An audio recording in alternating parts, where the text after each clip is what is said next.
जय हिंद दोस्तों। Welcome to उद्यान एकेडमी आजमगढ़।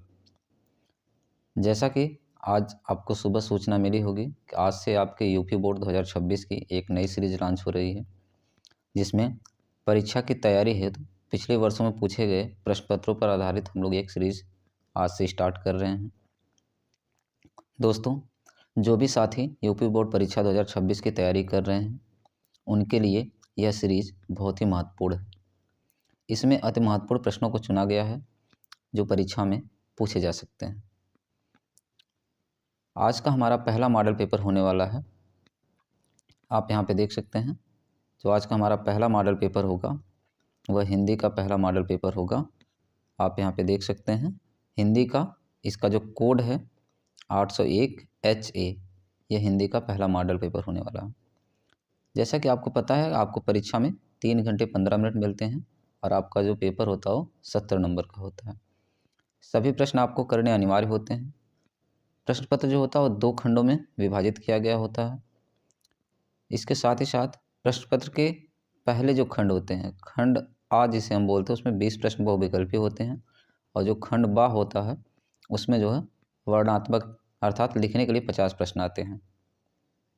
तो आज हम मॉडल पेपर 801 HA के बारे में पूरा हम पढ़ेंगे, देखेंगे और उसको सॉल्व करने के तरीके के बारे में समझेंगे।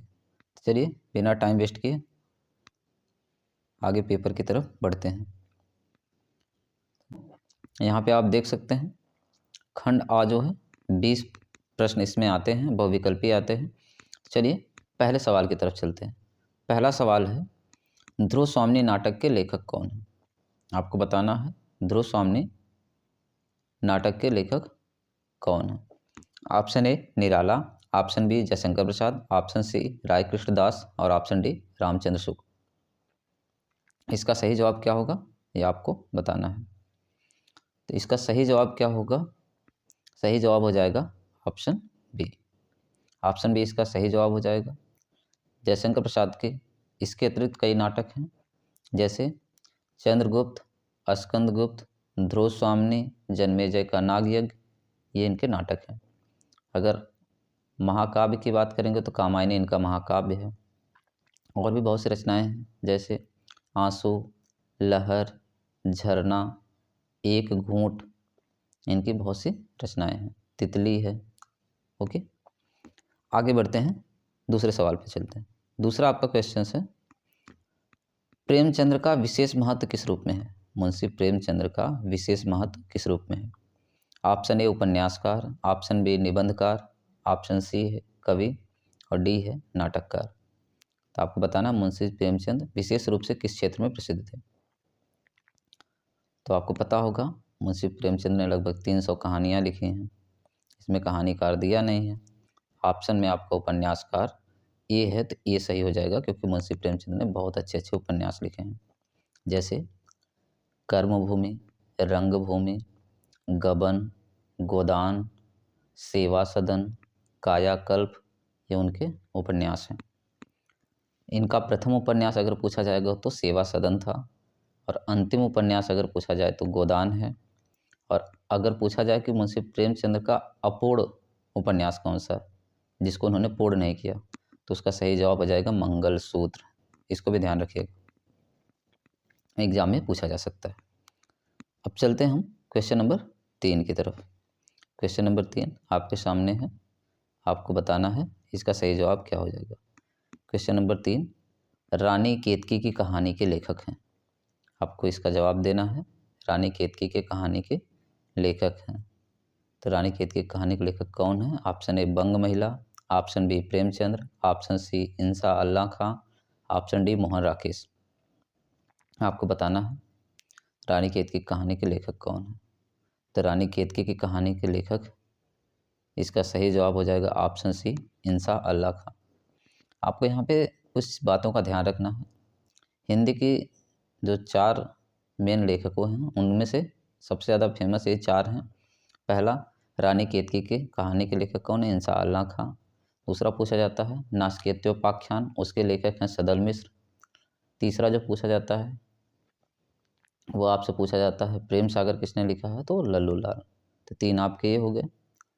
ये तीनों रचनाएं बहुत ज़्यादा फेमस हैं। इसके अतिरिक्त आप अगर थोड़ा बहुत और भी लोगों के बारे में जानना चाहते हो तो जान सकते हैं, जैसे प्रेमचंद के बारे में हमने ऑलरेडी बता दिया है।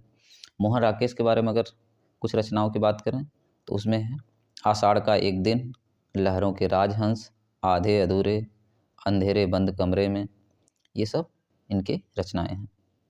चलिए क्वेश्चन नंबर 4 की तरफ चलते हैं। निम्नलिखित में से गद्य की एक विधा नहीं है। आपसे पूछा गया कि निम्नलिखित में से गद्य की एक विधा नहीं है, आपको बताना है। ऑप्शन ए महाकाव्य, ऑप्शन बी उपन्यास, ऑप्शन सी नाटक, ऑप्शन डी एकांकी। तो इसका सही जवाब क्या होगा, कमेंट करके आप ज़रूर बताइएगा। सही जवाब है इसका ऑप्शन ए महाकाव्य, कि महाकाव्य जो होता है वो गद्य की नहीं पद्य विधा की रचना है, तो आपको ध्यान रखना है इसका। चलिए अगले क्वेश्चन की तरफ चलते हैं। Question number 5। क्वेश्चन नंबर 5 है, बहुत बार परीक्षा में रिपीट किया गया सवाल है, परीक्षा गुरु उपन्यास के लेखक हैं। परीक्षा गुरु उपन्यास के लेखक हैं, आपको बताना है परीक्षा गुरु उपन्यास के लेखक कौन है। तो इसका सही जवाब क्या होगा, आप इसका ऑप्शन आपके सामने है यशपाल, श्रीलाल शुक्ल, डॉक्टर राजेंद्र प्रसाद, और ऑप्शन डी है लाला श्रीनिवास दास। इसका सही जवाब हो जाएगा लाला श्रीनिवास दास। एक बात और आप यहाँ पे मेंशन करिएगा, परीक्षा गुरु जो है हिंदी का प्रथम उपन्यास है, ये भी ध्यान रखिएगा, परीक्षा गुरु हिंदी का प्रथम उपन्यास। चलिए क्वेश्चन नंबर 6 की तरफ चलते हैं। क्वेश्चन नंबर 6, रामचंद्रिका के रचनाकार हैं। Option A Dev, option B Keshav, option C Bhushan, और ऑप्शन डी है मतीराम। तो आपको बताना है इसका सही जवाब क्या हो जाएगा। तो इसका सही जवाब हो जाएगा ऑप्शन बी केशवदास।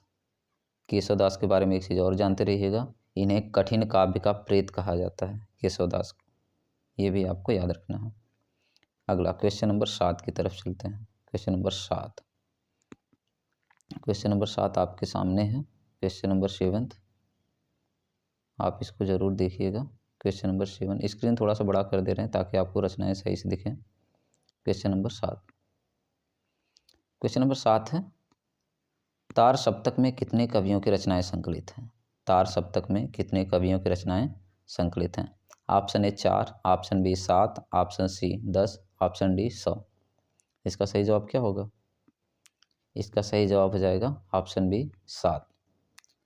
एक चीज़ और आपसे पूछा जाता है, तार सप्तक का प्रकाशन वर्ष, तो टोटल जो है कुल 4 तार सप्तक प्रकाशित हुए हैं। इसमें से सबसे पहला अगर आपको याद नहीं आ रहा है तो आप क्या करिए, 1947 याद रखिए, ठीक है।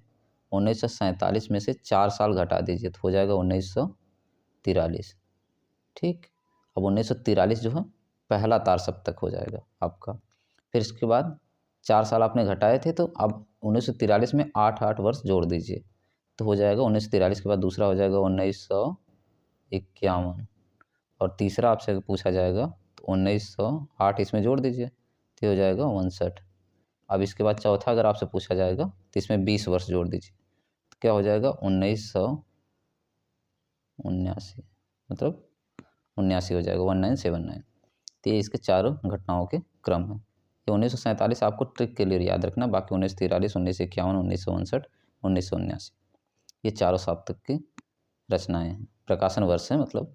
और अगर पूछा जाएगा तार सप्तक इसका प्रकाशन किसने किया, तो सच्चिदानंद हीरानंद वत्सायन अज्ञेय ने इसका प्रकाशन किया था।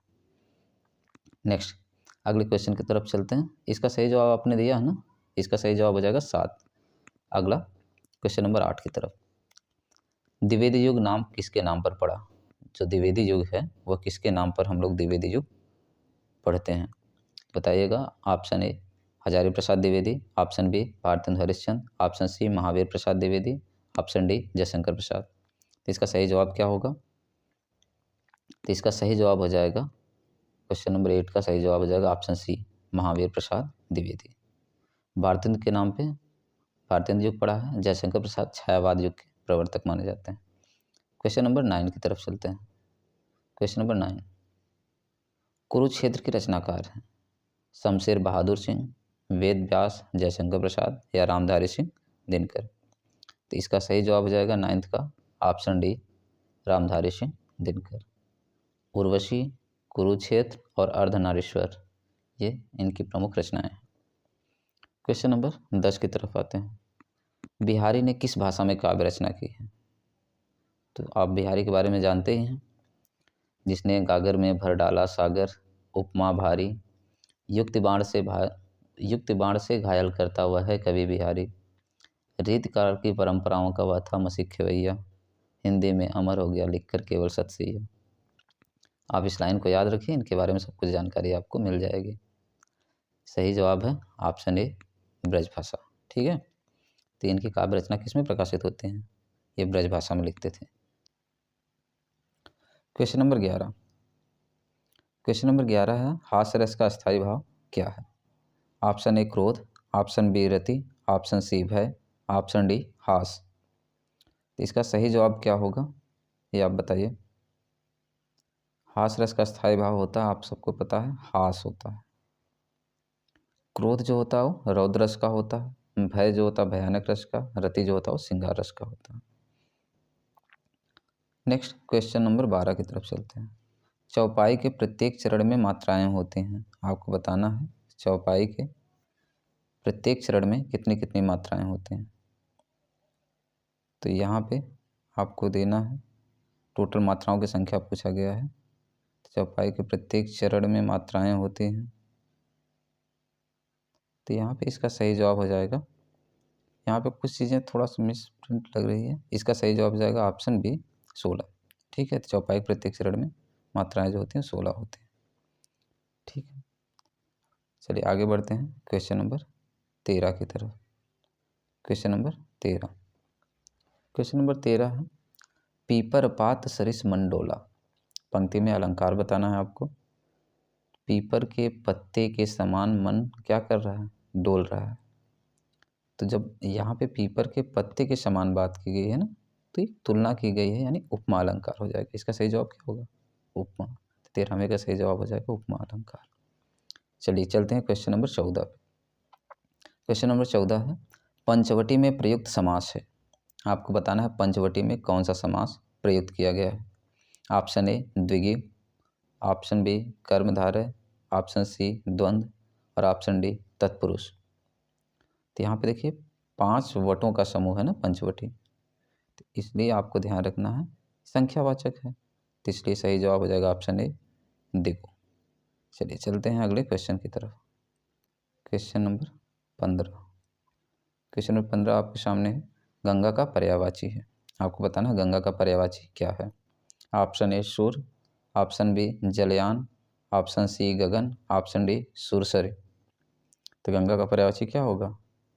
सही जवाब हो जाएगा सुरसरी, यानी देवताओं की नदी। चलिए चलते हैं क्वेश्चन नंबर 16 की तरफ। क्वेश्चन नंबर 16, अभिमान में प्रयुक्त उपसर्ग है, आपको बताना है अभिमान में कौन सा उपसर्ग प्रयोग किया गया।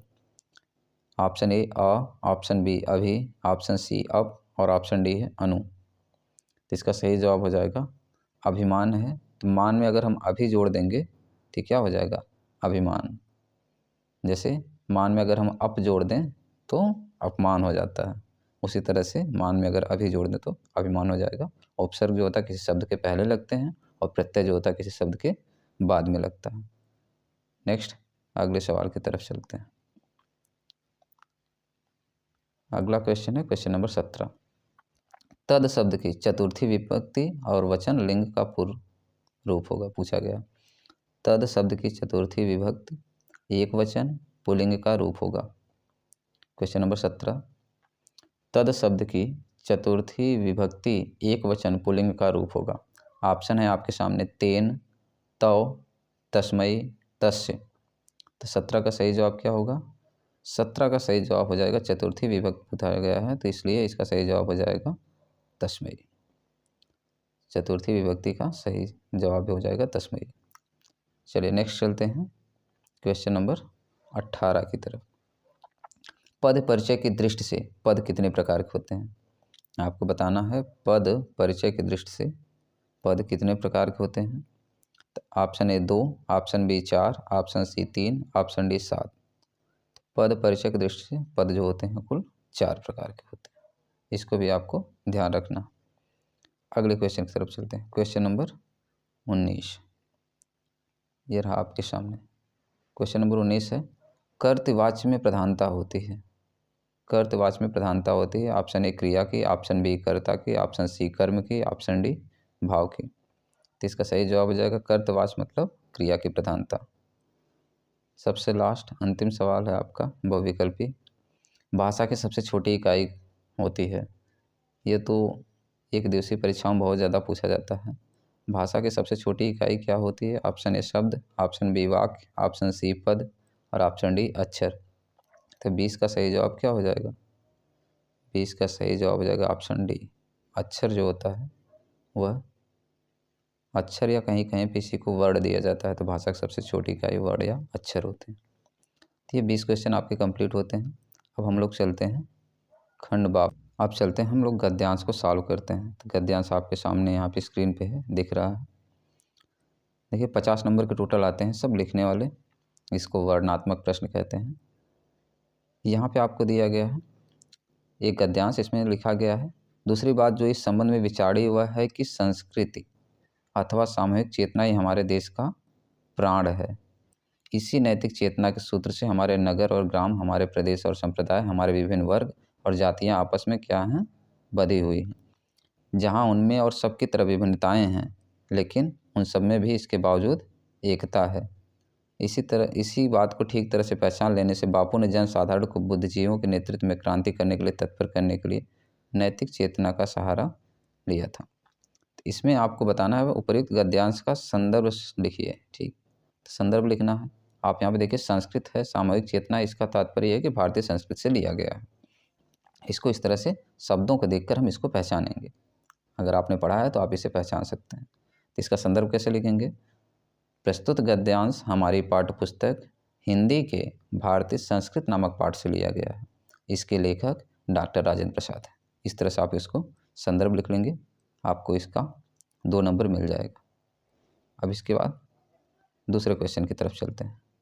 दूसरा क्वेश्चन है, हमारे देश का प्राण क्या है?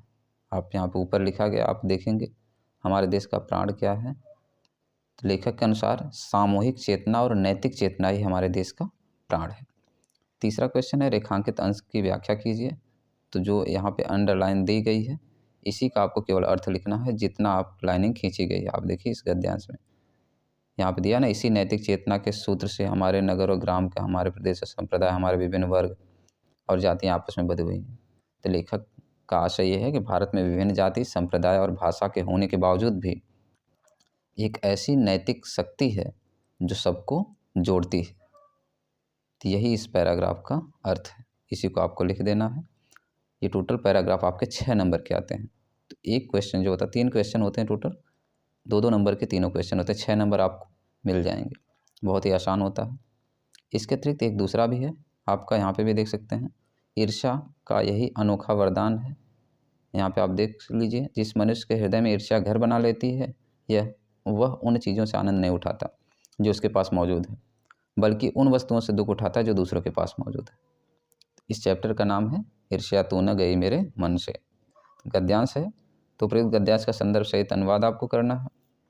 संदर्भ लिखना है तो संदर्भ आप लिख सकते हैं कि प्रस्तुत गद्यांश हमारी पाठ्यपुस्तक किससे लिया गया है? बताइए, हिंदी। प्रस्तुत गद्यांश हमारी पाठ्यपुस्तक हिंदी के ईर्ष्या तू न गई मेरे मन से नामक पाठ से लिया गया, जिसके लेखक कौन हैं? रामधारी सिंह दिनकर। ठीक है, तो आप इसे आराम से इसे लिख सकते हैं। अगले टॉपिक पे हम लोग चलते हैं। दूसरा, मनुष्य दुख क्यों भोगता है? तो यहाँ पे आप देखिए, मनुष्य दुख क्यों भोगता है? क्योंकि मनुष्य के हृदय में ईर्ष्या क्या करती है? घर बना लेती है, और वह उन चीज़ों में खुश नहीं रहता जो उसके पास है, बल्कि क्या करता है, जो दूसरों के पास है उससे वह दुखी रहता है। क्योंकि किसी भी व्यक्ति के पास कोई दूसरी वस्तु है तो मनुष्य क्या करता है? उससे परेशान रहता है। तो ये बिल्कुल सही बात है, आप देखते भी होंगे आजकल वर्तमान में यही सब हो रहा है। तो इसलिए इस पैराग्राफ का अर्थ आप आसानी से लिख सकते हैं। चलिए तीसरे क्वेश्चन की तरफ चलते हैं। रेखांकित अंश की व्याख्या कीजिए। तो रेखांकित अंश की व्याख्या करना है तो जो अंडरलाइन लिया गया है उसका आप व्याख्या कर सकते हैं। जिस मनुष्य के हृदय में ईर्ष्या घर बना लेती है वह उन चीज़ों से आनंद नहीं उठाता जो उसके पास मौजूद है, बल्कि उन वस्तुओं से दुख उठाता है जो दूसरों के पास है। अभी हमने इसका अर्थ बताया है कि यदि मनुष्य के हृदय में ईर्ष्या घर बना लेगी तो वह उन चीज़ों से आनंद नहीं उठा पाएगा जो उसके पास मौजूद है, हमेशा दूसरी वस्तुओं से दुख उठाएगा। दूसरों के पास क्या है, हमेशा अपने आप से तुलना करेगा, इसलिए वह दुखी रहता है। अब आ जाते हैं हम लोग क्वेश्चन नंबर 2 की तरफ। क्वेश्चन नंबर 2 है, आप देख लीजिए, यहाँ पे दिया गया है, दिए गए पद्यांश पर आधारित प्रश्नों के उत्तर दीजिए। तो आपको जो पद्यांश है उसी पे आधारित प्रश्नों के उत्तर देने हैं। हम इसको थोड़ा जूम कर दे रहे हैं। देखिए क्वेश्चन नंबर 2, दिए गए पद्यांश के आधार पर 3 प्रश्नों के उत्तर देना है आपको। इसमें से निर्गुण कौन देश को बासी, मधुकर कही समझाओ सौह दे, बूझत साँच न हासी। को है जनक कौन है जननी, कौन नारी को दासी, कैसो बरन भेष हैं कैसो, कि रसमय अभिलाषी। पावैगे पुन कियो आपने, जोरे करोगे काशी, सुनत मौन है रहो बावरे, सूर सबे मत नाशी। देखिए जो पंक्तियाँ ऊपर लिखी गई हैं, ये पंक्तियाँ हैं सूरदास द्वारा रचित पद से लिया गया है। इसके पद्यांश का अर्थ आपको बताना होता है इसमें से कोई एक। तब यहाँ पे आप देख लीजिए पद्यांश को कैसे लिखेंगे, दिया है उपयुक्त पद्यांश का संदर्भ लिखिए। तो इसको लिखेंगे, प्रस्तुत पद्यांश हमारी पाठ्य पुस्तक हिंदी के पद नामक शीर्षक से लिया गया है, जिसके लेखक या कवि कह सकते हैं कौन है, जिसके रचयिता लिख लीजिए, जिसके रचयिता सूरदास।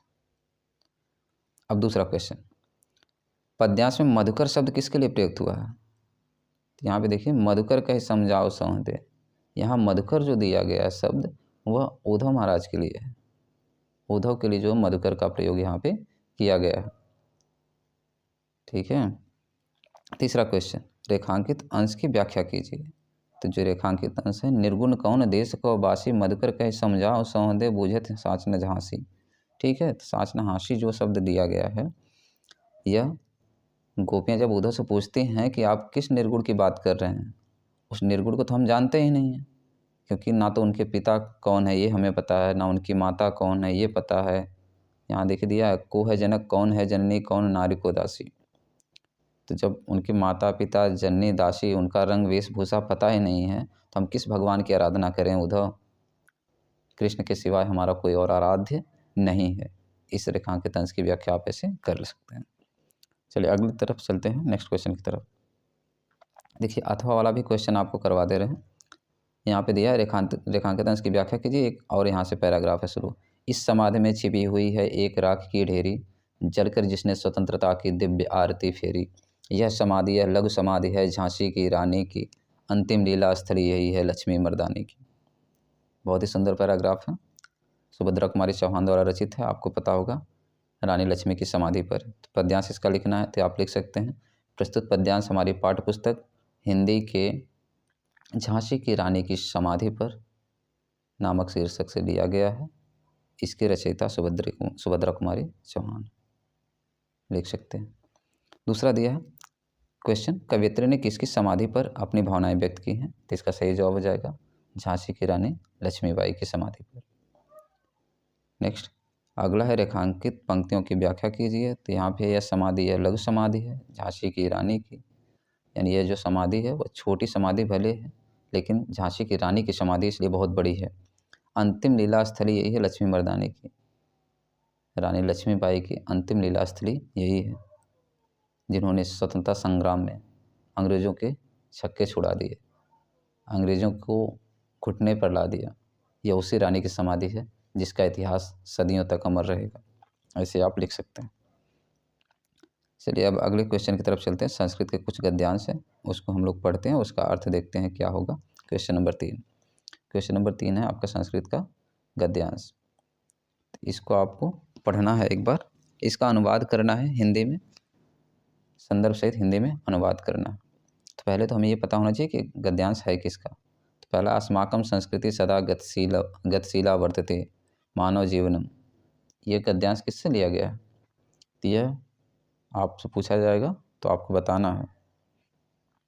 अस्माकम संस्कृति दिया गया है, तो आप इसको आसानी से बता सकते हैं कि प्रस्तुत गद्यांश हमारी पाठ्यपुस्तक संस्कृत खंड में संकलित भारतीय संस्कृत नामक पाठ से लिया गया है। प्रस्तुत गद्यांश हमारी पाठ्यपुस्तक के संस्कृत खंड में संकलित भारतीय संस्कृत नामक पाठ से लिया गया है। इसमें रचयिता वगैरह नहीं पूछा जाता क्योंकि संस्कृत का गद्यांश है। अब इसका अर्थ आप देख लीजिए। अस्माकम संस्कृति सदा गतिशीला वर्तते, हमारी भारतीय संस्कृति सदा गतिशील रही है। मानव जीवनम संस्कृतम एसाम यथा समयम नवा नवाम विचाराधाराम स्वीकरोति। मानव जीवन को शुद्ध करने के लिए समय समय पर नई नए विचारधाराएं क्या करती है, संस्कृति स्वीकार करती है। नवाम शक्तिम च प्रपनोत, नई नई शक्तियाँ प्राप्त करती है। अत्र दुराग्रह नास्ति, कोई भी दुराग्रह मतलब हठ, कोई भी हठ नहीं है। यत युक्तिम युक्तम कल्याणकारी च तदत्र सहर्ष गृहीतम भवत। कहा जा रहा है कि यहाँ पर यत युक्तिम युक्तिम है, तर्क संगत और कल्याणकारी है। यहाँ पर हर्ष के साथ यह स्वीकार किया जाता है कि कोई भी व्यक्ति दुराचारी नहीं है। एक पैराग्राफ देखिए। एतस्याः गतिशीलतायाः रहस्यं मानव जीवनस्य शाश्वत मूल्येषु निहितं तद् यथा सत्यस्य प्रतिष्ठा सर्वभूतेषु संभावः विचारेषु औदार्यम आचार्य दृढ़ता चेति। कहा जा रहा है कि इस गतिशीलता का रहस्य मानव जीवन के शाश्वत मूल्यों में छिपा हुआ है, जैसे कि सत्य की प्रतिष्ठा, सभी प्राणियों के प्रति सम्मान, विचारों में उदारता और आचरण में दृढ़ता मिलती है। इस तरह से आप संस्कृत का गद्यांश लिख देंगे। थोड़ा बहुत आगे पीछे भी लिख देंगे, कोई दिक्कत नहीं है, बट आराम से इसको आप पहले पढ़िए, समझिए, फिर इसके बाद इसको लिख दीजिए। 5 नंबर आपको यहाँ से फिक्स है, आपको 5 नंबर मिल जाएंगे। दूसरा देखिए, ये तो हमेशा पूछा जाता है, ये वाराणसी से जो आता है, ये संस्कृत का गद्यांश हर बार पूछा जाता है। इयम नगरी विविध धर्माणाम संगम स्थली, यह नगरी वाराणसी के बारे में कहा गया है कि यह नगरी विविध धर्मों की संगम स्थली है। महात्मा बुद्ध, तीर्थंकर, पार्श्वनाथ, शंकराचार्य, कबीर, गोस्वामी तुलसीदास, अन्ये च भयो महात्माना अत्रागत्य स्वीयानाम विचाराणाम प्रसाराय। कहने का तात्पर्य है कि महात्मा बुद्ध, तीर्थंकर पार्श्वनाथ, शंकराचार्य, कबीर, गोस्वामी तुलसीदास और अन्य बहुत से महात्माओं ने यहाँ आकर अपने विचारों को क्या दिया, प्रसार किया। न केवलम दर्शने साहित्य या धर्मे अपितु कला क्षेत्रेयम इयम नगरी विविधानाम कलानाम शिल्पानां स्वकृते लोके विस्तृताः। न केवल दर्शन, साहित्य और धर्म में, बल्कि कला के क्षेत्र में भी यह नगरी विविध कलाओं और शिल्पों के लिए संसार में क्या है, प्रसिद्ध है। अन्यत्राः कौशेयाज्ञटिकाः देशे देशे सर्वत्र स्प्रियंसते। कहा जा रहा है कि यहाँ की बनी हुई रेशमी साड़ियाँ पूरे देश में जगह जगह क्या हैं, प्रसिद्ध हैं। ठीक है, तो इस तरह से आप इसका भी अर्थ लिख लेंगे। 5 नंबर चाहे या लिखें, चाहे इससे पहले वाले में आपको मिल जाएंगे, आप उससे परेशान ना। अगले क्वेश्चन की तरफ चलते हैं हम लोग। क्वेश्चन नंबर 4 है, इसका आपको सही जवाब देना है। दिए गए संस्कृत पद्यांश में से किसी एक का संदर्भ सहित हिंदी में अनुवाद कीजिए। तो आपको इसका एक अनुवाद करना है। संस्कृत पद्यांश तो आप आसानी से इसका अनुवाद कर सकते हैं। चलिए देखते हैं। उत्तरम यत् समुद्रस्य हिमाद्रेश्चैव दक्षिणम वर्ष तद भारतम नाम भारती तत्र संतति। कितना सुंदर श्लोक। इसका अर्थ है कि जो समुद्र के उत्तर में और हिमालय के दक्षिण में स्थित है, उस देश का नाम भारत है और हम सब उसकी संतान हैं। तो ये बहुत ही सुंदर पैराग्राफ है। इसके अतिरिक्त आप इसको भी लिख सकते हैं, 5 नंबर इस पे भी मिल जाएगा। माता गुरुतरा भूमे खात पितो चतरास तथा मन शीघ्रतरम वातात चिंता बहुतरी त्रिडात। कहा जा रहा है माता गुरुतरा भीम, मतलब माता भूमि से भी अधिक भारी हैं, यानी श्रेष्ठ हैं। खात पितोच्चतरस्थता, कहने का तात्पर्य है पिता आकाश से भी अधिक ऊंचा है, पिता आकाश से भी अधिक ऊंचे हैं। नेक्स्ट अगला है मनः शीघ्रतरम वातात। मन किससे तेज जाता है? मन वायु से भी अधिक तीव्रगामी है, तेज चलने वाला है। चिंता बहुतरी तृणात्, चिंता तिनके से भी अधिक हल्की है, यानी तीक्ष्ण करने वाली है। तो ये आप इस तरह से क्वेश्चन नंबर 4 का जवाब दे सकते हैं। अब चलते हैं क्वेश्चन नंबर 5 की तरफ। क्वेश्चन नंबर 5 आपने पठित खंड काव्य के आधार पर दिए गए प्रश्नों में से किसी एक प्रश्न का उत्तर देना। ये 3 नंबर का आता है, हर बार पूछा जाता है। तो आपके आजमगढ़ जिले के जो खंड काव्य आता है वो है अग्रपूजा। अग्रपूजा खंड काव्य भगवान श्री कृष्ण का चरित्रण करना है या तो इसकी कथा को संक्षेप में बताना है। तो ये उस समय की बात है जब युधिष्ठिर राष्ट्रीय यज्ञ करवाते हैं तो भगवान कृष्ण का अग्रपूजा होता है, उसी समय शिशुपाल का वध होता है। तो इसके टोटल 6 खंड हैं। तो 6 खंड के बारे में आपको लिखना है इसमें, अग्रपूजा के बारे में। तो आप इसके बारे में कुछ ना कुछ तो लिख सकते हैं। जिसमें 6 खंडों में जैसे पहला है पूर्वाभास है, ठीक है, समायोजन है, मतलब आयोजन है, इंद्रप्रस्थ वाला है, प्रस्थान है, राष्ट्रीय यज्ञ है और उपसंहार है। ये टोटल लगभग 6 खंड आते हैं। तो इसके बारे में आप आराम से लिख सकते हैं, अपनी सीरीज या नोट्स में आप देख लीजिएगा। नेक्स्ट अगली तरफ चलते हैं, अगले क्वेश्चन की तरफ। क्वेश्चन नंबर 6 आप यहाँ पर देख लीजिए, ये बहुत फेमस है। क्वेश्चन नंबर 6 हमेशा फिक्स ही है। क्वेश्चन नंबर 6 और क्वेश्चन नंबर 6 में 2 क्वेश्चन आते हैं। एक तो आपका गद्य से जीवन परिचय आता है, एक आपके पद्य से जीवन परिचय आता है। जीवन परिचय तो कम से कम आप लोग याद कर ही लीजिए। जैसे रामधारी सिंह दिनकर का, आचार्य रामचंद्र शुक्ल का, जयशंकर प्रसाद का। इन दोनों में से लगभग 80 से 90% चांस होता है कि यही कहा जाए, आचार्य रामचंद्र शुक्ल और जयशंकर प्रसाद का। तो एक आप कम से कम 2-3 आप गद्य में याद कर लीजिए, 2-3 आप पद्य में याद कर लीजिए, हो जाएगा। जीवन परिचय लिखना है और उनकी रचना लिख देनी है। अगला है तुलसीदास, मैथिली शरण गुप्त और महादेवी वर्मा। तो तुलसीदास और महादेवी वर्मा दोनों लोगों का याद कर लीजिए, दोनों लोगों का बार बार पूछा जाता है। तो आपको क्या करना है, एक लेखक का जीवन परिचय अपने सीरीज नोटबुक जो भी आपके पास है उससे देख के आपको लिख लेना है, क्योंकि वीडियो बहुत लंबा हो जाएगा, बहुत सोल्यूशन हमें कराने हैं। तो अगला क्वेश्चन है क्वेश्चन नंबर 7। इसका जवाब हम आपको दे दे रहे हैं। अपनी पाठ्य पुस्तक में से कंठस्थ कोई एक श्लोक लिखिए जो इस प्रश्न पत्र में ना आया हो। तो आपको पता है एक श्लोक जो हर बार आपको याद करना है, हर बार पूछा जाता है। सर्वे भवन्तु सुखिनः, सर्वे सन्तु निरामयः, सर्वे भद्राणि पश्यन्तु, माँ कश्चित् दुख भाग भवेत्। इसे लिख लेंगे, ये श्लोक आपके पास हो जाएगा। क्वेश्चन नंबर 8 अपने भाई की शादी में आमंत्रित करनी हो तो अपने मित्र को पत्र लिखिए या 2 दिनों के अवकाश हेतु प्रधानाचार्य को प्रार्थना पत्र लिखिए। तो आप तो छुट्टी के लिए प्रार्थना पत्र तो आप जानते हैं लिखना।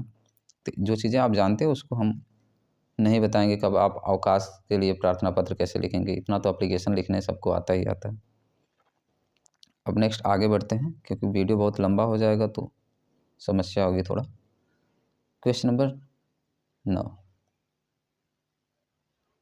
क्वेश्चन नंबर 9 निम्नलिखित में से किन्हीं 2 प्रश्नों का उत्तर संस्कृत में देना है। तो 9वां क्वेश्चन आपका है निम्नलिखित में से किन्हीं 2 प्रश्नों का उत्तर संस्कृत में देना है।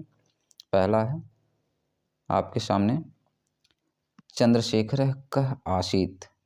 चंद्रशेखर कौन थे बताइए। तो इसका जवाब हो जाएगा चंद्रशेखर देशभक्त आसीत्। चंद्रशेखर एक देशभक्त थे। दूसरा क्वेश्चन, भूमे गुरुतर किम अस्ति। अभी देखिए यहाँ पे भी पैराग्राफ में बताया गया है। तो भूमे गुरुतरम किम अस्ति, माता भूमे गुरुतरा अस्ति। माता क्या है, माता भूमे गुरुतरा अस्ति। तीसरा क्वेश्चन, पुरुराजः केन सह युद्धम अकरोत्। पुरुराज ने किसके साथ युद्ध किया था। पुरुराजः अलछेन्द्रेण यानी सिकंदर के साथ। पुरुराजः अलछेन्द्रेण सह युद्धम अकरोत्। पुरुराज ने सिकंदर के साथ युद्ध किया था।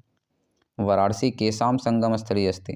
वाराणसी कैसी संगम स्थली है, किसकी संगम स्थली है। तो इसका सही जवाब हो जाएगा वाराणसी विविध धर्माणाम संगम स्थली अस्ति। वाराणसी विविध धर्मों की संगम स्थली अस्ति। क्वेश्चन नंबर 10 और ये हमारा अंतिम क्वेश्चन होने वाला है। निम्नलिखित विषयों में से किसी एक विषय पर निबंध लिखना है आपको। साहित्य और समाज पे, स्वच्छ भारत अभियान पे, लोकतंत्र में मतदान के महत्व के बारे में, प्रिय कवि के बारे में है, नारी सशक्तिकरण के बारे में। इस पांचों में से आप अपने प्रिय कवि के बारे में लिख सकते हैं। जो जीवन परिचय आप याद किए उसी को लिख दीजिए, थोड़ा बहुत उसमें अपडेट करके। तो मेरा प्रिय कवि वाला हो सकता है। स्वच्छ भारत मिशन के आप लिख सकते हैं। पर्यावरण का याद करेंगे तो भी इसमें मिल जाएगा। आप तो एक आपको निबंध लिखना है। निबंध की प्रैक्टिस आप खुद से कर लीजिएगा। इसी तरह से प्रतिदिन आपको रात 8 बजे मॉडल पेपर आपके कराए जाएंगे। 1 या 2 दिनों में हो सकता है आपको लाइव भी क्लासेस मिलनी शुरू हो जाएं। तो आप सभी लोग जितने भी नए स्टूडेंट हैं यूपी बोर्ड 2026 की तैयारी करना चाहते हैं तो सबसे पहले इस चैनल को सब्सक्राइब कर लें, बिल नोटिफिकेशन ऑन कर लें और रोज़ रात को 8 बजे जुड़ना ना भूलें। इस PDF को आपके टेलीग्राम चैनल यूपी बोर्ड उद्यान नाम से एक टेलीग्राम चैनल, उसको ज्वाइन कर लीजिए, उसमें भेज दिया जाएगा। हो सके तो दोस्तों को शेयर करने का प्रयास करें। Thanks for watching.